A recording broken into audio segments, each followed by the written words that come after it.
പത്തനംതിട്ട തുമ്പമൺ സഹകരണ ബാങ്ക് തെരഞ്ഞെടുപ്പിൽ CPM നേതാക്കൾ കള്ളവോട്ട് ചെയ്തെന്ന് കോൺഗ്രസ് ആരോപണം. കള്ളവോട്ട് ചെയ്തതിന്റെ ചിത്രങ്ങളും കോൺഗ്രസ് പുറത്തുവിട്ടു. സഹകരണ മേഖലയിലെ പ്രശ്നങ്ങളിൽ ഇതുവരെ സർക്കാരിന് നൽകിയ പിന്തുണ അവസാനിപ്പിക്കുമെന്ന് പ്രതിപക്ഷ നേതാവ് VD സതീശൻ പറഞ്ഞു. കഴിഞ്ഞ ശനിയാഴ്ച തുമ്പമൺ സർവീസ് സഹകരണ ബാങ്കിൽ നടന്ന തെരഞ്ഞെടുപ്പിൽ നടന്ന കള്ളവോട്ടിന്റെ ചിത്രങ്ങളാണ് കോൺഗ്രസ് പ്രവർത്തകർ പുറത്തുവിട്ടത്.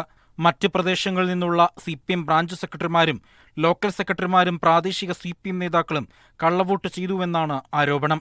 കൂടൽ local secretary Umesh, Kurambala branch secretary Deepu തുടങ്ങിയവർ വോട്ട് ചെയ്യാനെത്തിയതിന്റെ ചിത്രങ്ങളും പുറത്തുവന്നു. തെരഞ്ഞെടുപ്പിനെ തുടർന്നുണ്ടായ സംഘർഷത്തിലും ലാത്തിച്ചാർജിലും പരിക്കേറ്റ കോൺഗ്രസ് പ്രവർത്തകരെ പ്രതിപക്ഷ നേതാവ് സന്ദർശിച്ചു. കള്ളവോട്ട് കൊണ്ട് CPM പിടിച്ചെടുത്ത ബാങ്കുകൾ നടത്തുന്നത് കാണട്ടെയെന്നും സഹകരണ മേഖലയിൽ ഇതുവരെയുള്ള പിന്തുണ പിൻവലിക്കുമെന്നും VD സതീശൻ പറഞ്ഞു.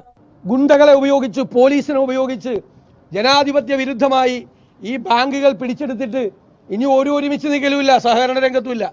നമുക്ക് കാണാം ഈ പിടിച്ചെടുത്ത ബാങ്കുകളൊക്കെ എങ്ങനെയാണ് മുമ്പോട്ട് പോകുന്നതെന്ന് നമുക്കൊന്ന് കാണാം.